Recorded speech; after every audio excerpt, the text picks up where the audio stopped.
어제 일본의 원전 오염수 방류 계획에 문제가 없다고 최종 판단한 국제원자력기구 IAEA 사무총장이 이튿날인 오늘 후쿠시마 현지를 찾았습니다.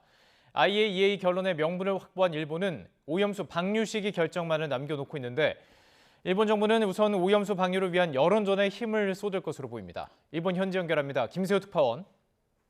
네, 도쿄입니다. 라파엘 그로시 IAEA 사무총장 후쿠시마를 직접 찾았는데요. 현재 일정 어떻게 진행되고 있습니까? 네, 우선 IAEA 그로시 사무총장은 오늘 오전 후쿠시마 이와키시를 직접 찾았습니다. 그로시 사무총장은 오염수 관련 대책을 논의하는 회의에 참석해 후쿠시마 현의 여러 관계자들과 의견을 나눴습니다. 회의에는 지자체, 업 관계자 등 60명이 함께했습니다. 그로시 사무총장은 오염수와 관련해 최후의 한 방울이 안전하게 방류될 때까지 IAEA는 후쿠시마에 머물 것이라고 말했습니다.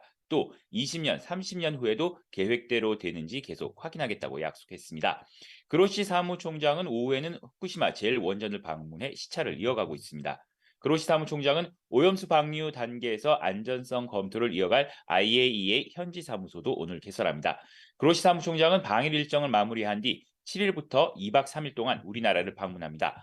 방일 일정 동안 박진 외교부 장관과 후쿠시마 오염수 한국정부 시찰단장이었던 유국희 원자력 안전위원장과 면담할 계획입니다.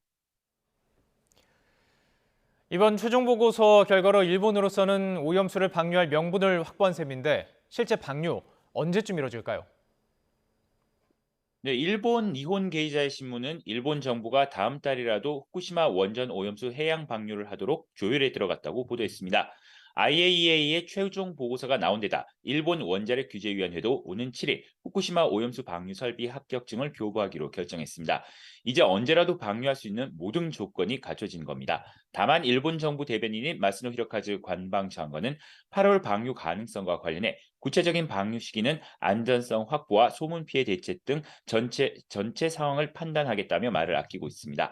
일본 정부는 우선 국내외 여론전에 당분간 주력할 것으로 보입니다. 무엇보다 오염수 방류에 따른 피해를 우려하는 일본 현지 어민들의 반발이 이어지는 등 일본 내 반대 여론도 만만치 않기 때문입니다. 또 오염수 방류에 대한 우려가 큰 우리나라와 중국, 태평양 도서국 등을 상대로도 IAEA 최종 보고서를 바탕으로 이해를 최대한 구하려 할 것으로 보입니다. 이와 관련해 하야시 요시마사 일본 외무상은 오는 13일에서 14일 열리는 아세안 지역 안보 포럼 외교장관 회의에서 한중 외교장관을 따로 만날 가능성도 있습니다. 지금까지 도쿄에서 전해드렸습니다.